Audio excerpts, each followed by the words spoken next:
সমিতিতে cabinet meeting সম্পন্ন হয়েছে এবং যে গুরুত্বপূর্ণ সিদ্ধান্তগুলো গ্রহণ করা হয়েছে তা আপনাদের মাধ্যমে আমরা অবগত করতে চাইছি রাজ্যের জনগণকে। Approval for filling up of 185 posts of junior operator pump Group C in the Public Works Department Water Resource. পূর্ত দপ্তরের ওয়াটার রিসোর্সের অধীন 185 নাম্বার জুনিয়র পাম্প অপারেটর নিয়োগ করা হবে। আজকের ক্যাবিনেট মিটিং এটা সিদ্ধান্ত গ্রহণ করা হয়েছে এবং এই যে পাম্প অপারেটর নিয়োগ হবে সম্পূর্ণ জিআরবিটি করবে। আজকের ক্যাবিনেট মিটিং এ সেই সিদ্ধান্ত গ্রহণ করা হয়েছে। তাদের যে কোয়ালিফিকেশন তা মাধ্যমিক পাস এবং আইটিআই যে শিক্ষাগত যোগ্যতা বিভিন্ন বিভাগে সেটা প্রযোজ্য হবে। মাননীয় মুখ্যমন্ত্রী পৌরোহিত্যে এই ক্যাবিনেট মিটিং এ আজকে সেই সিদ্ধান্ত গ্রহণ করা হচ্ছে।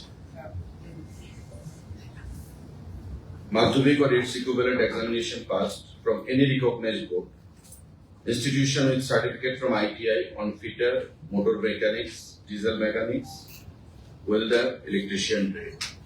বিভিন্ন ট্রেডে আইটিআই সার্টিফিকেট থাকতে হবে, পাশাপাশি মাধ্যমিক পাশের সার্টিফিকেট থাকতে হবে রিকগনাইজড বোর্ড থেকে।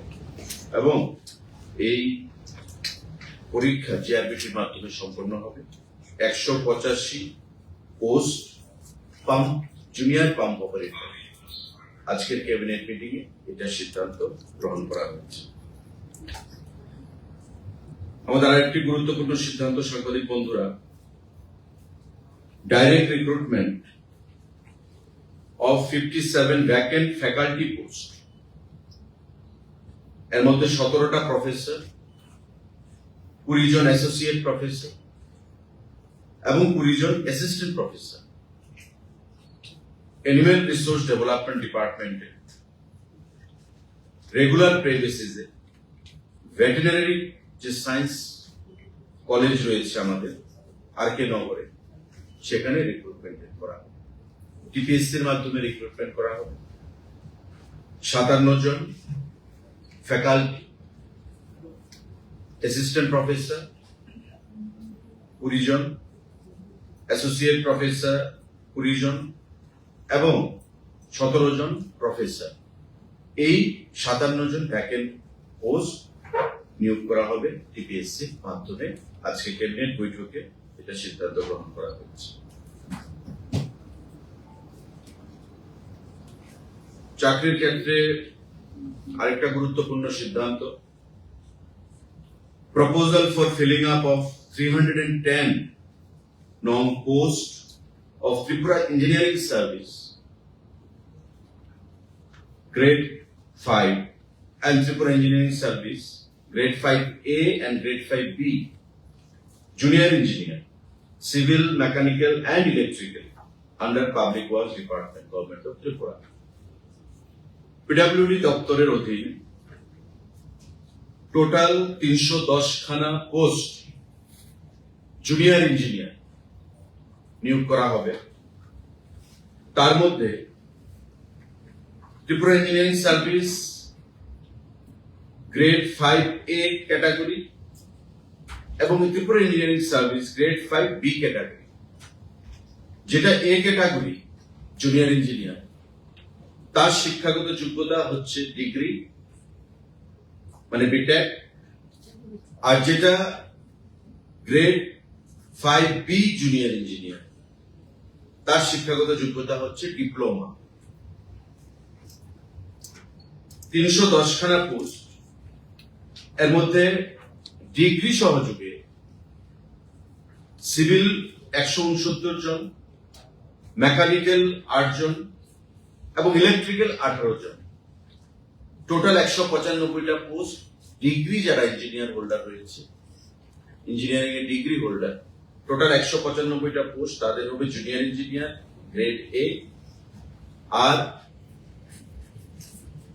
যারা ডিপ্লোমা ইঞ্জিনিয়ার তাদের হবে সিভিলের 104, মেকানিক্যালের 5 এবং ইলেকট্রিক্যালের 6, টোটাল 115 জন।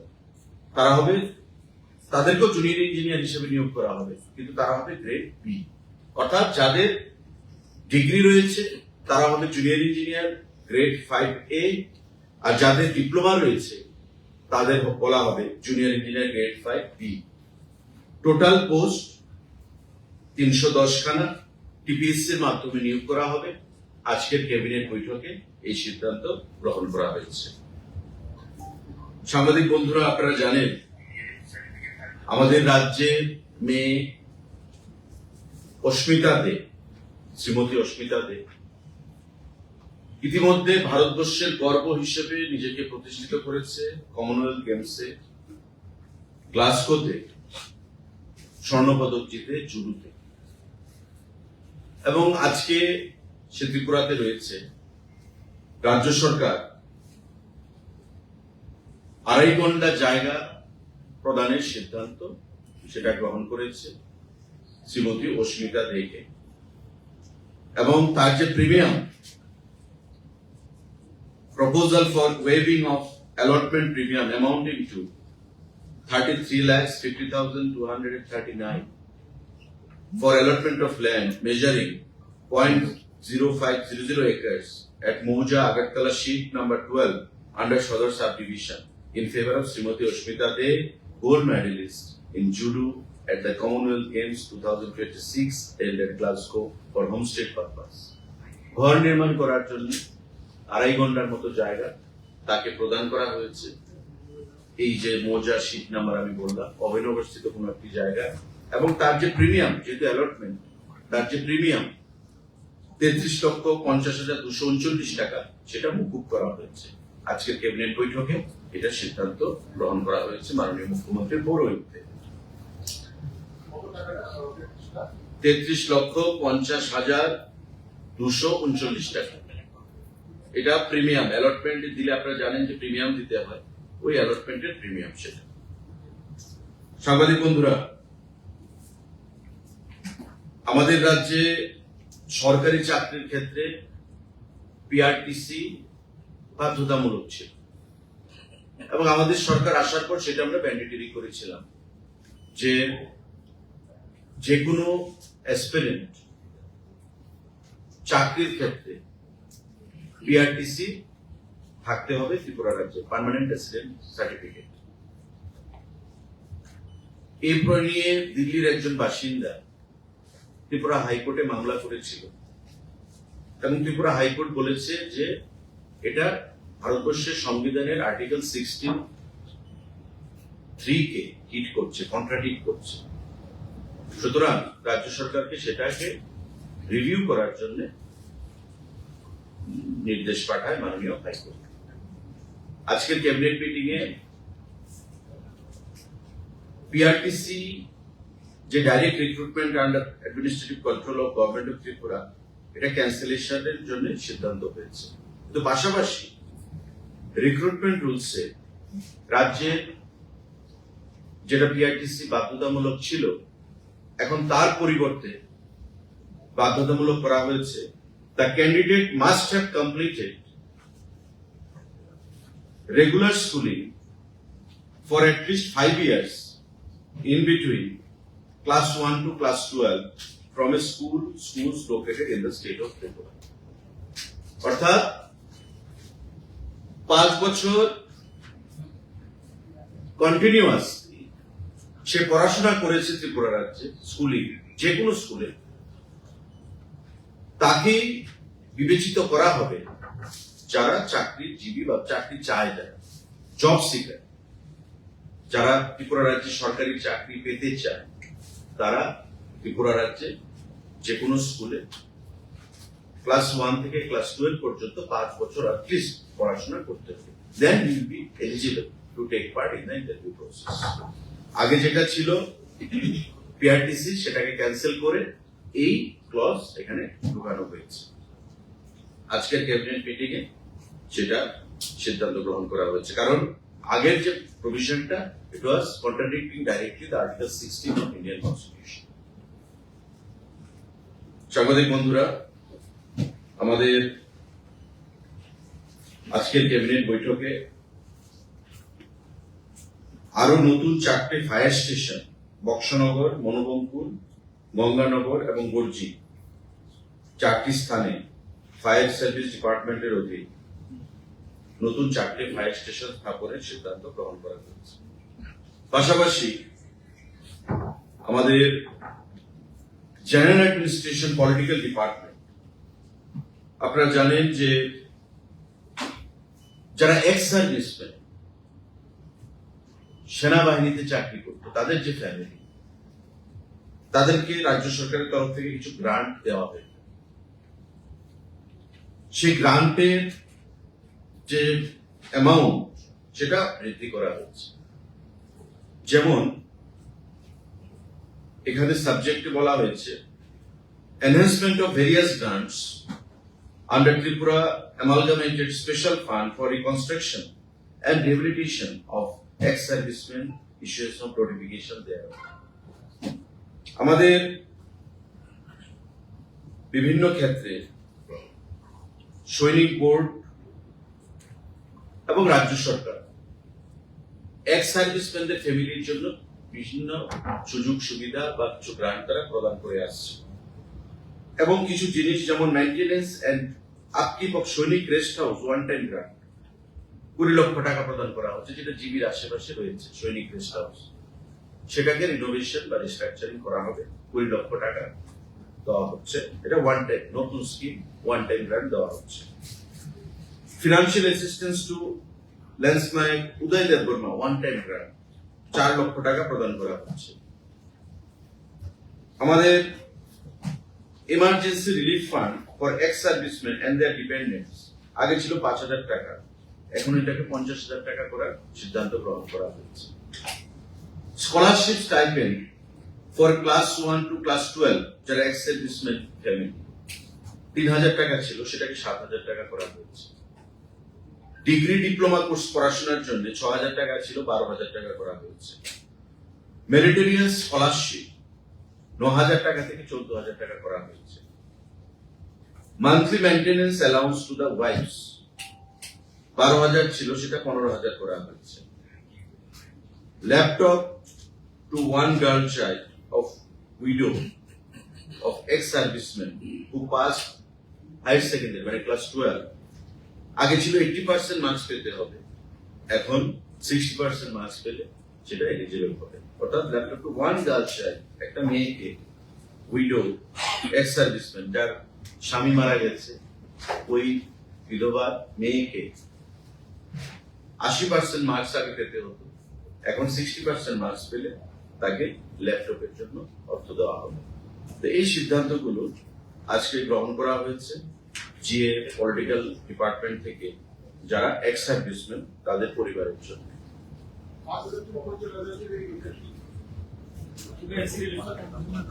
এটা হচ্ছে emergency relief fund for ex serviceman and their dependents. 5,000 ছিল, এটাকে 50,000 করা হয়েছে।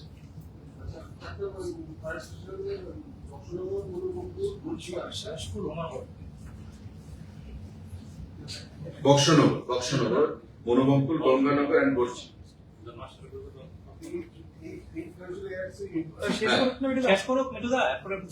আজকের ক্যাবিনেট বৈঠকে এই সিদ্ধান্তগুলো গ্রহণ করা হয়েছে। সাংবাদিক বন্ধুদের যদি কোনো প্রশ্ন থাকে আপনারা সেটা করতে পারেন।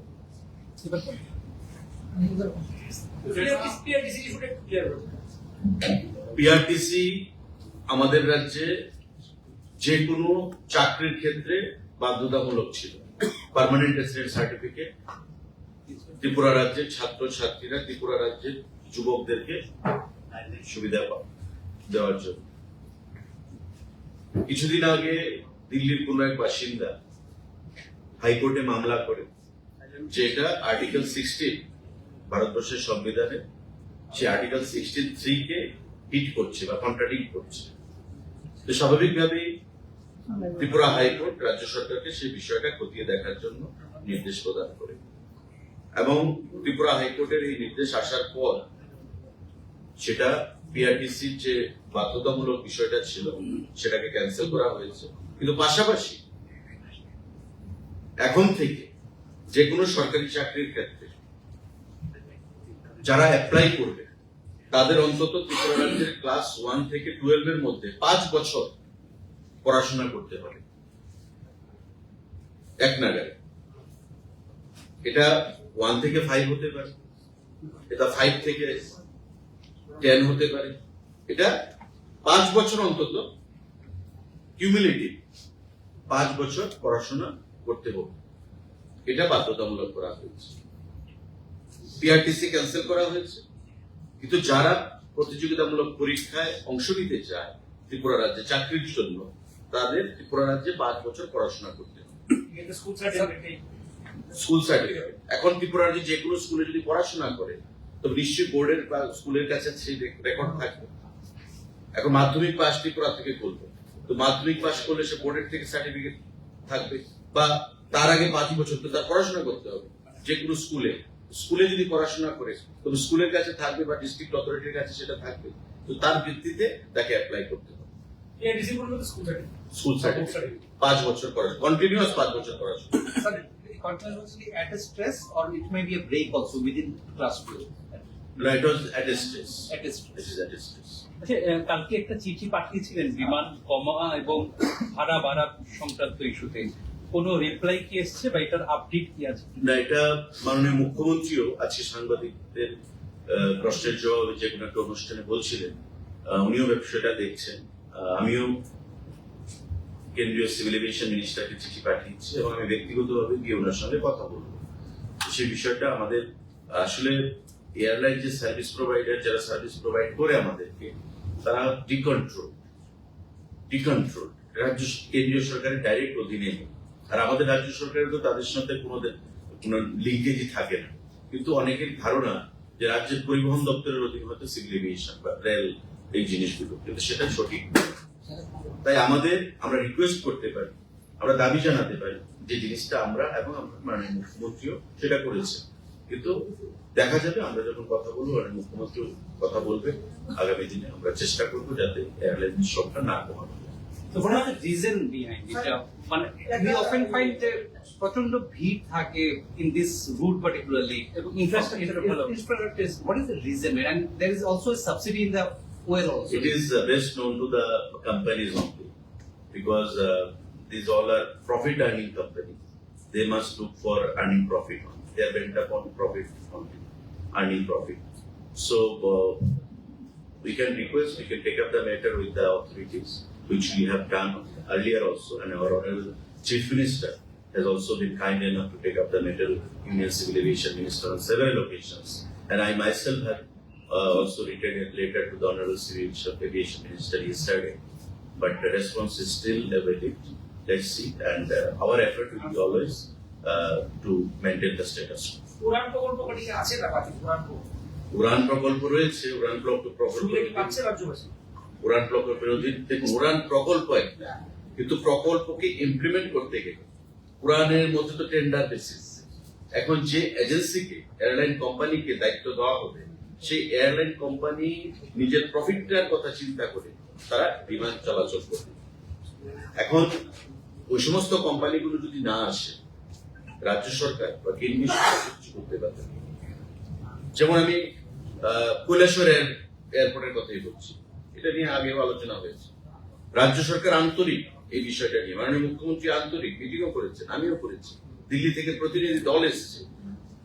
যে কোম্পানিকে দায়িত্ব দেওয়া হয়েছে উড়ান মানে কানেক্টিভিটির আন্ডারে, সেখানে কোম্পানি বলছে যে 19 সিটারের এয়ারলাইন চালু করার জন্য, কিন্তু সেটা ভাইয়েবল হবে কি ওই কোম্পানির কাছে? নিশ্চয়ই তারা একটা কেস স্টাডি বা R&D করবে, সেটা করে তারা সিদ্ধান্ত গ্রহণ করবে। রাজ্য সরকারের তাতে কিছু করার থাকে না। উড়ান কোম্পানিতে বিভিন্ন এয়ারলাইন এজেন্সিকে দায়িত্ব দেওয়া হয় টেন্ডারের মাধ্যমে, কোন রুটে কারা যাবে। এখন তারা যদি না আসে, সেখানে আমাদের হাতে কিছু করার থাকে। বিভিন্ন স্কুলের ভিতরে শিক্ষক সংকট রয়েছে, কিন্তু বেকাররা রাস্তায় আন্দোলন করছে, উত্তীর্ণ যারা আছে যে বিষয়ে এবং বিভিন্ন দপ্তরে কিছু নিয়োগ আনা হয়েছে অনেকদিন আগে সেগুলো ছাড়া হচ্ছে না। সেই বিষয়ে কি ক্যাবিনেটের কোনো রকম সিদ্ধান্ত দেখুন, আছে? রাজ্য সরকারের নিয়োগের যে বিষয়টা, নিয়োগ আজকে যেটা সিদ্ধান্ত হলো ত্রিপুরা ইঞ্জিনিয়ারিং সার্ভিস, পিডাব্লিউডিতে, ওয়াটার রিসোর্সে বা আমাদের বিভিন্ন দপ্তরে, সেগুলো এমন নয় যে কালকেই নিয়োগ হয়ে যাবে। একটা করবে জিআরবি, একটা করবে টিপিএস। এই যে প্রক্রিয়াটা, এটা একটা প্রক্রিয়া, ইটস এ প্রসেস, এবং এই প্রসেসটা কমপ্লিট করতে একটা বিশাল সময় লাগে ট্রান্সপারেন্সি মেনটেন করে। যখন নিয়োগ সিদ্ধান্ত হয়েছে, যখন নিয়োগ প্রক্রিয়ার প্রসেস শুরু হয়েছে, এটা শেষ হবে, তার একটা টাইম লিমিট থাকে, ওই টাইমের মধ্যে সেটা শেষ হবে। মাঝখানে বিভিন্ন আইনি জটিলতা তৈরি হয়, কেস হচ্ছে, তো সেই আইনি জটিলতাগুলো পেরিয়ে দপ্তরকে বা সরকারকে সিদ্ধান্ত গ্রহণ করতে হয়। এই জিনিসগুলো দপ্তরের বা মাননীয় মুখ্যমন্ত্রীর বা দপ্তরের যে মন্ত্রীরা রয়েছেন তাদের নজরে রয়েছে, এবং আগামী দিনে সঠিক সময়ে এই রিক্রুটমেন্ট গুলো, প্রসেস গুলো সম্পন্ন হবে। আচ্ছা, একটা জিনিস, আমাদের গত 15 দিন যাবত রেল লাইন বন্ধ, গুডস ট্রেনের রোডও বন্ধ, অপেক্ষার বিষয় আছে না, চিফ সেক্রেটারি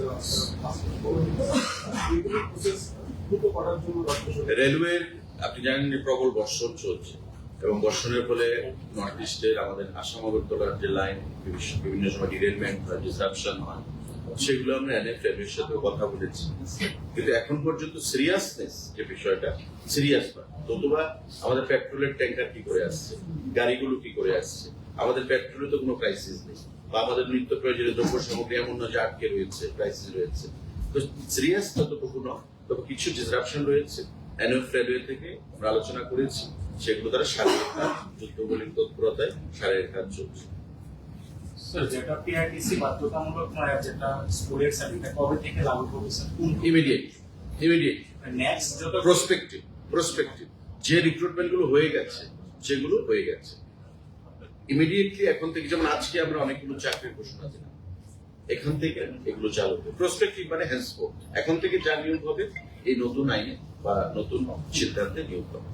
স্যার, ইদানিং আপনি যেটা ক্যাবিনেটে জিআরবিটির ক্ষেত্রে অনেকগুলো সিদ্ধান্ত হচ্ছে, বেশ বিগত ধরেন 4-5 যেগুলি ক্যাবিনেট বেশ কয়েকটি জিআরবিটি যে ওয়ান প্রসেসটা সে এখনো কমপ্লিট হয়নি। তো কবে নাগাদ জিআরবিটি টুটা আবার হবে? কারণ 1 বছর পর পর সেগুলি চাকরিগুলি মানে যেগুলি আপনারা ডিসিশন নেন সেগুলো অবরুদ্ধ হয়ে যায়, পরবর্তী সময় আপনাদের আবার ক্যাবিনেট ডিসিশন নিতে হবে। তো অনেকগুলি ক্ষেত্রে এরকম অনেকগুলি ডিসিশন রয়েছে যেগুলো 1 বছর হয়ে গেছে। GRBT it's a board, it's a recruitment board, তার একটা পরিকাঠামো রয়েছে। জিআরবিটি, আপনি সঠিক বলেছেন, এবং এই বিষয় নিয়ে আমাদের ক্যাবিনেটে মাননীয় মুখ্যমন্ত্রী পৌরোহিত্যে, মুখ্য সচিবের উপস্থিতিতে, মন্ত্রীদের উপস্থিতিতে আমাদের আলোচনা হয়েছে জিআরবিটিকে আরো স্ট্রেংথেন করার জন্য, এবং সরকার জিআরবিটিকে আরো স্ট্রেংথেন করবে আগামী দিনে, যাতে যেই প্রসেসটা শুরু হয়েছে সেটা সময়ে বা সময়ের আগে যেন সম্পন্ন করা যায়। জিআরবিটি এমন নয় যে আজকে আমরা 100টা বা 200টা রিক্রুটমেন্টের জন্য আমরা রিকুইজিশন পাঠালাম সরকারের তরফ থেকে, জিআরবিটি কালকে থেকে এটা প্রসেস শুরু করে দেবে। জিআরবিটি একসঙ্গে 2-4-5 হাজার যখন একুমুলেশন হবে, একসঙ্গে তাদের কাছে জমা করবে রিকুইজিশন, তখন জিআরবিটি রিক্রুটমেন্টের জন্য অ্যাডভার্টাইজমেন্ট করবে। তো এটা করতে গিয়ে ফিনান্সের অ্যাপ্রুভাল নিয়ে, জিএপিইটির অ্যাপ্রুভাল নিয়ে, ক্যাবিনেট করে, আপনার প্রসেস করে যখন দপ্তর থেকে পাঠানো হবে, একটার পর একটা দপ্তর জিআরবিটি কে পাঠাবে। তো JRBT has to wait up to certain period of time for accumulation of a good number of candidates. তারপর তারা অ্যাডভার্টাইজমেন্টে যাবে। 100, 200, 300, 400 জন্য জিআরবিটি রিক্রুটমেন্ট করবে। পোস্টগ্রাজুয়েশনের পরে তো বলতে নির্দিষ্ট সময়ে নিয়োগ না হলে পুলিশ হয়ে যায়। নির্দিষ্ট সময়ে না, এগুলো যেমন আজকে একটা ক্যাবিনেট, আমি আপনাকে বলি, ফায়ার সার্ভিসের ফায়ারম্যান এবং ড্রাইভার রিক্রুটমেন্টের সেখানে একটা ফাইল এসেছিল, মানে প্রপোজাল কি, recreation and filling up of 339টা পোস্ট। আমার ইনিশিয়াল ধারণা ছিল এটা হয়তো নতুন হবে, কিন্তু আমার একটু কনফিউশন ছিল। আমি যখন স্পেশাল সেক্রেটারি ফায়ার সার্ভিস, কেউ যখন ফোন করে আমি জানলাম, এবং নোটটা যখন আমি পুরো ডিপার্টমেন্টের, ধরুন একটা বড় নোট ভলিউম থাকে, আমি মোটামুটি যখন পুরোটা পড়লাম, তখন দেখলাম যে এটা যেটা 2022-23 সালে যেটা রিক্রুটমেন্ট প্রসেস শুরু হয়েছিল সেটারটা এটা অলরেডি পোস্ট ল্যাপস হয়ে গেছে। তারা আবার ক্যাবিনেটের মাধ্যমে ফিনান্স হয়ে জিএপিএনটি হয়ে তারা এটাকে আবার রিক্রিয়েট করেছে। ফিনান্স তো অলরেডি অ্যাপ্রুভাল দিয়ে দিয়েছে আগে, কিন্তু যেহেতু অ্যাপয়েন্টমেন্ট হয়নি তাই আবার পোস্ট রিক্রিয়েট করা হয়েছে, কিন্তু প্রসেস কিন্তু রিক্রুটমেন্টে চলছে। It is in final shape, on the verge of completion. Merit list out হয়ে গেছে, এখন ভাইবা বসে চলছে। একটার হবে 18 তারিখ, আরেকটার তো এই মাসেই দুটো। ফায়ারম্যান এবং ড্রাইভার ফায়ার সার্ভিস প্রায় 339 খানার মতো প্রশ্ন। এগুলো দপ্তর যদি ল্যাপস হয়ে যায় রিভ্যালিডেট করার প্রসেস রয়েছে বা রিক্রিয়েশনের প্রসেস রয়েছে। এত আতঙ্কিত হবেন না। আপনি পোস্ট ক্রিয়েট করলেন আজকে এক বছর একটা financial year.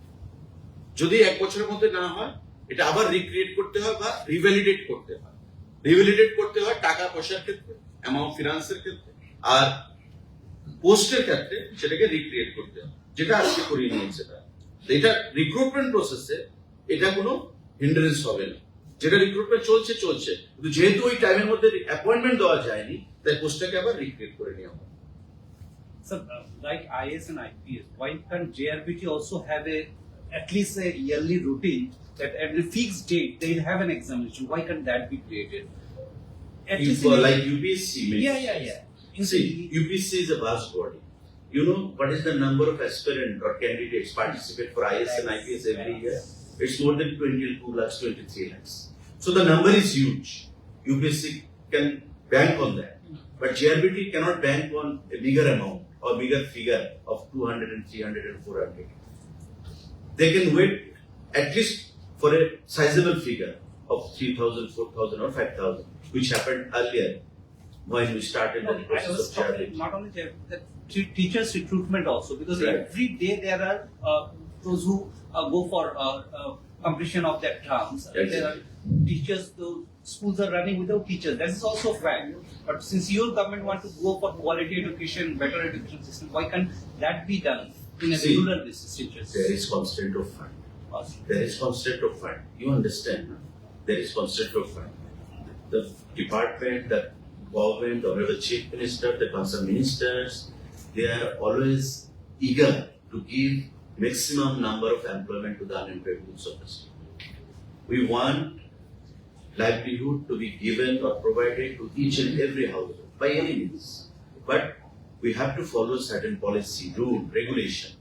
So you have to cut your coat according to the cloth available. So you cannot go extravagant. Okay, you cannot go extravagant. Teachers, I would say. Depending upon the financial crunch also, many developmental projects, many, by the department, by the government and under the leadership of our Honorable Chief Minister. So wait and watch. It is very much in the minds of the ministers and the government to recruit the teachers who are eligible for TRBT and all. In the due course of time, this will be attended. One more question, sir. That pure petrol, the government has policies now to also keep the option. In Tripura, what is the